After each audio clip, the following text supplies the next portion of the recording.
Hundreds of handheld pagers exploded near simultaneously across Lebanon and in parts of Syria on Tuesday, killing at least 8 people, including members of the militant group Hezbollah and a girl, and wounding the Iranian ambassador, government and Hezbollah officials said. Officials pointed the finger at Israel in what appeared to be a sophisticated, remote attack that wounded more than 2,700 people at a time of rising tensions across the Lebanon border. The Israeli military declined to comment. Lebanon's health minister, Firas Abayad, said at least 8 people were killed and 2,750 wounded, 200 of them critically. Iranian state-run IRNA news agency said that the country's ambassador, Mojtaba Amani, was superficially wounded by an exploding pager and was being treated at a hospital. Photos and videos from Beirut's southern suburbs circulating on social media and in local media showed people lying on the pavement with wounds on their hands or near their pants pockets.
One of the most predictable features of Russia's war against Ukraine has been the apocalyptic threats from Russian ruler Vladimir Putin every time Western leaders have tried to boost the firepower of the Ukrainian army, writes Con Coughlin, the Telegraph's defense and foreign affairs editor.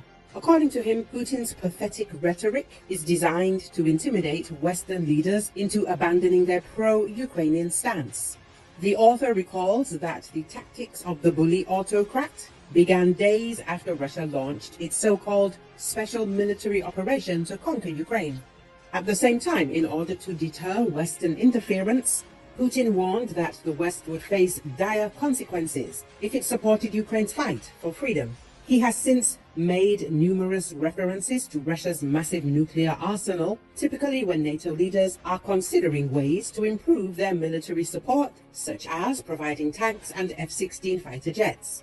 One of his most explicit threats came in February after French President Emmanuel Macron unilaterally proposed deploying NATO forces to the Ukrainian battlefield. Putin responded by warning that such a deployment risks a nuclear conflict and the destruction of civilization.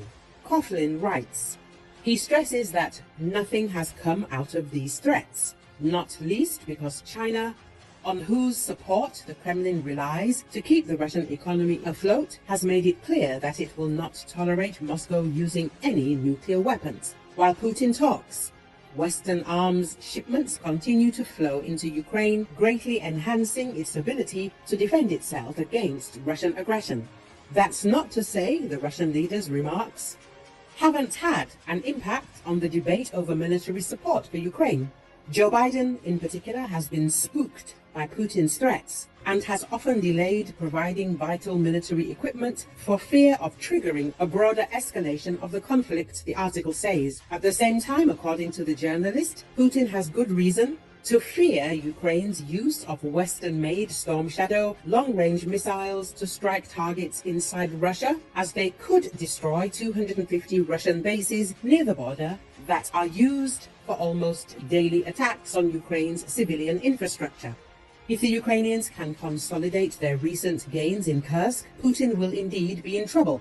So empty threats are needed again. In truth, the Russian leader desperately hopes that Donald Trump will win the presidential election in November and thereby save his own skin by brokering an agreement to end the war, hopefully one that leaves Moscow in control of large swathes of Ukrainian territory. Such an outcome would be disastrous. The window of time to press the Ukrainians' superiority is becoming increasingly narrow. Western leaders must seize the initiative and let Ukraine win this war.